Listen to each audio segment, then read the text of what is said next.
Não sei se você conhece o grupo De Olho no Material Escolar. Eu também não sei se vocês conversam entre si. Nós entrevistamos a Letícia Jacinto aqui.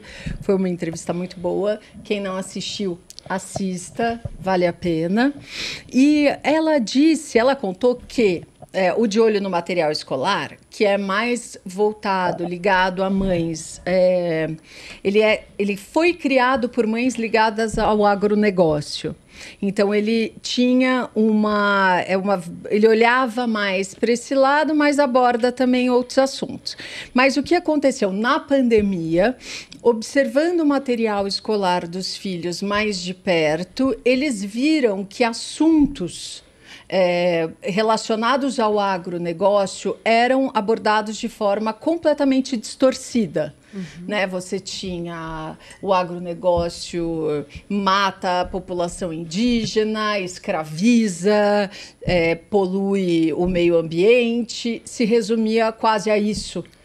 E eu não sei se vocês lendo estudando, você tem 3 filhos na época da pandemia, acredito que eles tivessem 8, 10 e 12, né? Isso. Por aí 7, um pouquinho menos. Que é uma fase difícil, que ainda demanda principalmente a mais nova, né, que é uma menina, demanda ainda mais a sua presença. Se você viu algo semelhante? Vi. O De Olho no Material Didático, ele é muito focado no agro, né, nessas questões. Nós também nós temos muita preocupação com o material didático, porque muitas vezes até as escolas têm resistência com a gente, porque eles veem que a gente como se fosse inimigo deles. A escola não é nosso inimigo. Nós não somos inimigos da escola, nós não somos inimigos de professores. A gente quer uma parceria. Às vezes o material didático é um problema, assim, o agro assim, eles fazem isso, né, eu que tenho 3 filhos, eu vejo, assim, na idade dos 3, sabe, hoje eles têm 14, 12 e 10, sempre isso, é o vilão da história, o capitalismo é o vilão da história, aí entra muita questão de feminismo também, mas com uma visão deturpada. Então, assim, a gente não é inimigo da escola nem dos professores, a gente quer essa parceria, mas a gente precisa ficar atento. Na pandemia isso ficou muito evidente, né? Porque a gente acho que isso também que fez despertar de muitos pais, porque às vezes o pai, a mãe não presta atenção no material dos filhos. E a gente recomenda muito que isso seja feito. Porque às vezes as mães falam assim, eu trabalho o dia inteiro, eu não tenho tempo. Gente, eu sempre falo assim, de noite, né, todo mundo antes de deitar fica mexendo no celular, né, ou assiste uma série ou faz os dois.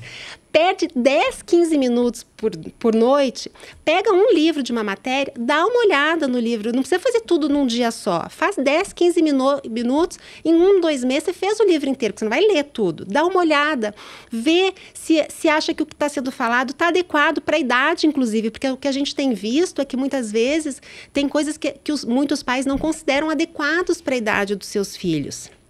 Então, assim, verifica a tarefa, verifica o dever de casa do filho. Gente, é tudo 10, 15 minutos por dia. 1 minuto que você senta para conversar com seu filho, pergunta se ele fez o dever, qual era o dever, se ele tem alguma dúvida.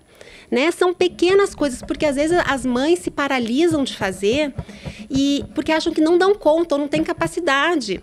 Porque muitas vezes não tem. Eu falo assim, matemática, para minha filha mais velha, eu também não sei explicar. Mas eu sei ver se ela fez o dever. A mais nova acha que eu sou um gênio da matemática. Então. Já chegou lá naquelas equações assim, em segundo grau? Não. Esses dias ela ficou assim, eu falei, eu lembro disso vagamente, eu lembro das musiquinhas das fórmulas, mas exatamente como utilizar, eu não lembro. Então, assim, eu não tenho, mas eu consigo ver se ela fez, se ela não fez. Eu consigo perguntar se ela tem dúvida. Tem dúvida? Amanhã pergunta para o seu professor, tira a dúvida. Aí no dia seguinte eu cobro. Você tirou a dúvida com o seu professor? Sabe? Então, assim, são coisas que todo mundo... Você não precisa ter o conhecimento para fazer.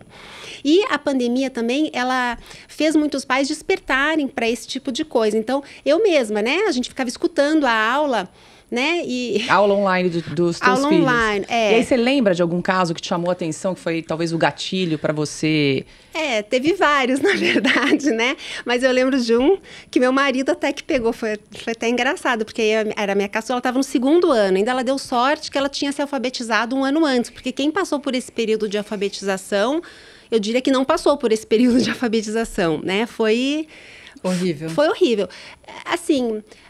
algumas escolas deram o seu melhor. Mais uma vez, a gente não culpa a escola fez o que ela deu conta de fazer. Ninguém estava preparado. Ninguém estava né, preparado. Bianca? Um negócio, assim, surreal. Em Belo Horizonte foi muito indignante. Tinha épocas da pandemia que estava liberado para as crianças irem lá no caso de Belo Horizonte, para o Mineirão, né? Para o estádio de futebol, 40 mil pessoas, mas para a escola eles não poderiam ir. Então, assim, foi muito, muito difícil e muito triste, sabe? Eu vi muita criança desistir de estudar, sabe? Os meus filhos mesmo, tinha época que eu falava assim, ó, só assiste a aula básica porque... não dava, era uma tortura, sabe? Era dor de cabeça. E eu ficava com dor de cabeça de ficar escutando os meninos lá. Então, assim, mas no caso, aí escutou, não sei que comentário que a professora fez, que tacaram fogo na Amazônia, aqueles papos, né? E aí meu marido se meteu assim, virou assim, como é que é? Estão colocando fogo na Amazônia. Aquela coisa que teve na época, eu não lembro exatamente. Não foi bem assim, não sei o quê. Então, assim... tinha que ficar... Então, assim, se ela falou isso na internet, ela fala na sala de aula, né? Ou, assim, na pandemia também, o menino falava assim, eu vou viajar semana que vem. Como? Vai viajar na pandemia? Assim, professora, sabe? Tomando conta da vida familiar do aluno. Esse tipo de coisa não deveria acontecer, né? Então, os pais precisam ficar atentos a esse tipo de coisa. E o material escolar, sim, porque aí quando o material escolar está enviesado, né, e está falando coisas que a maioria dos pais não concorda, os professores falam. E aí o pai precisa saber, porque se o pai sabe, se a mãe consegue ver isso, ela consegue chegar em casa e explicar para os filhos, né, o que ela acredita, o que ela... E na escola conversar. A gente também sempre recomenda aos pais que o primeiro passo é ir na escola conversar, é se aproximar da escola.